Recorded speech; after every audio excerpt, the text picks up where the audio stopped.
Hello guys, welcome to the class. Black manga ఎక్స్ప్లెనేషన్కి స్వాగతం. ఈ వీడియోలో వచ్చి బ్లాక్ చాప్టర్ 335ని ఎక్స్ప్లెయిన్ చెబుతాం గైస్. ముందు చాప్టర్లో బ్లాక్ కార్నర్ కిక్తో మ్యాచ్ని స్టార్ట్ చేసి ఫ్రాన్స్కి అగెనెస్ట్గా కౌంటర్ అటాక్ని స్టార్ట్ చేయడం చూస్తాం. ఇక బాజ్రా హియోరీకి పాస్ చేస్తాడు. అప్పుడు హియోరీ సిగ్నల్ ప్లేయర్కి రన్ చేయమని బాజ్రాకి చెప్తాడు.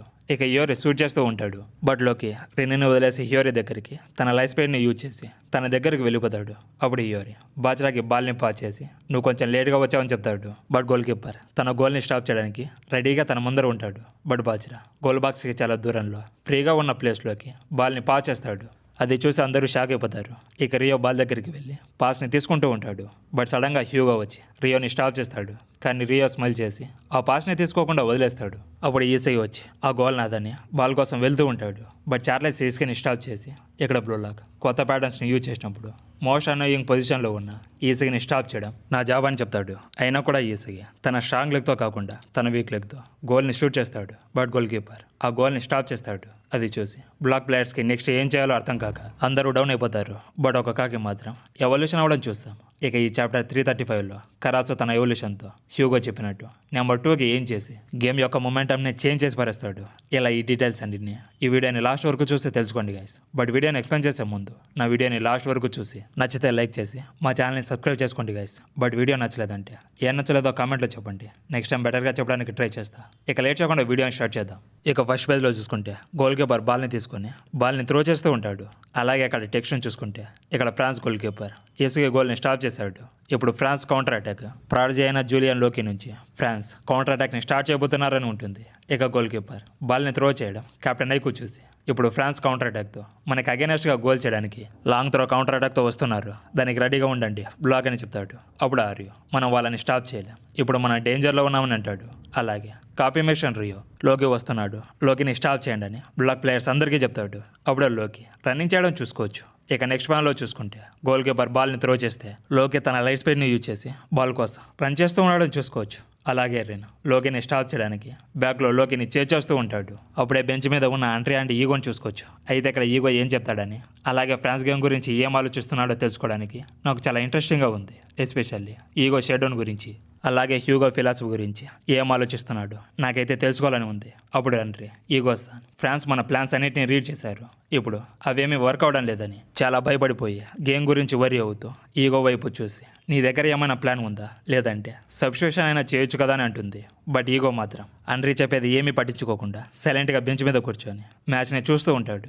ఇక తన కింద చూసుకుంటే లోకి తన స్పీడ్తో బాల్ దగ్గరికి వెళ్ళి బాల్ని తీసుకుంటాడు.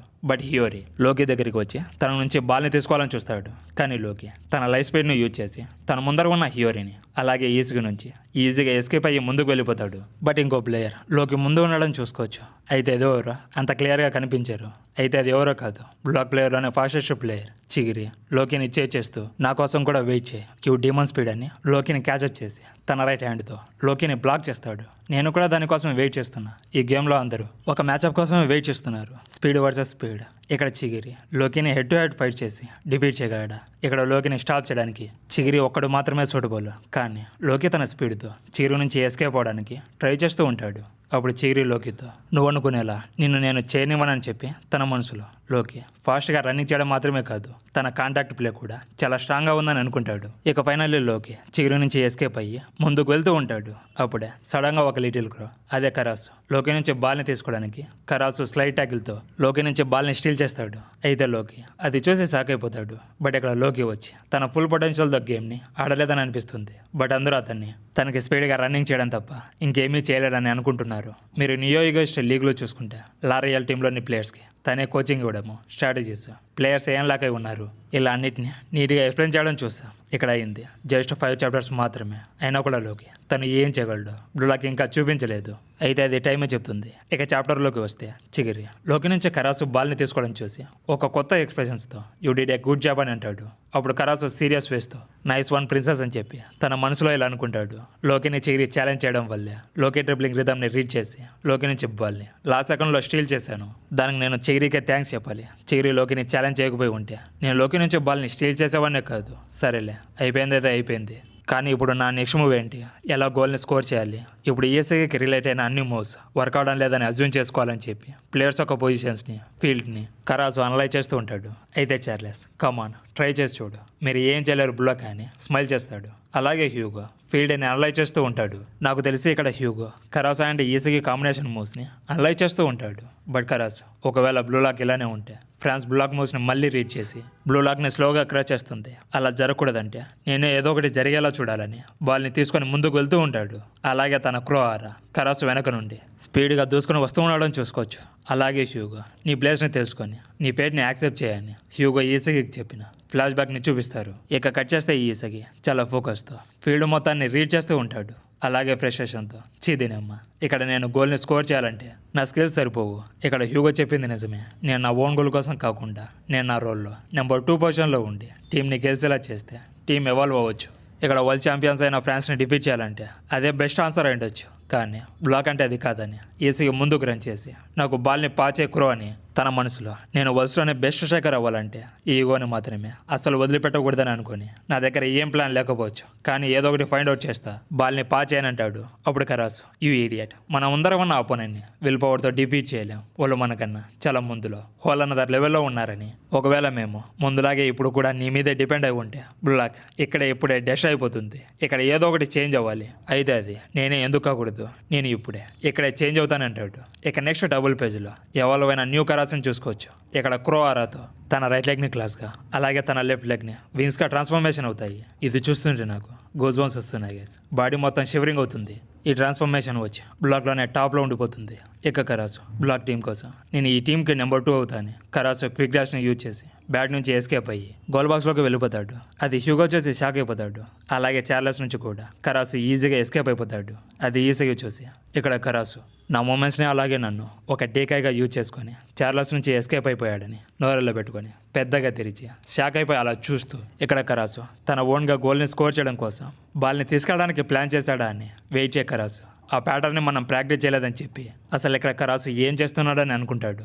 అలాగే చార్లెస్ కరాసు మూమెంట్స్ వచ్చేసి షాక్ అయిపోయి ఇక్కడ వైపు షిఫ్ట్ అయిపోయిందని కరాసు తనని గట్టిగా అరుస్తాడు.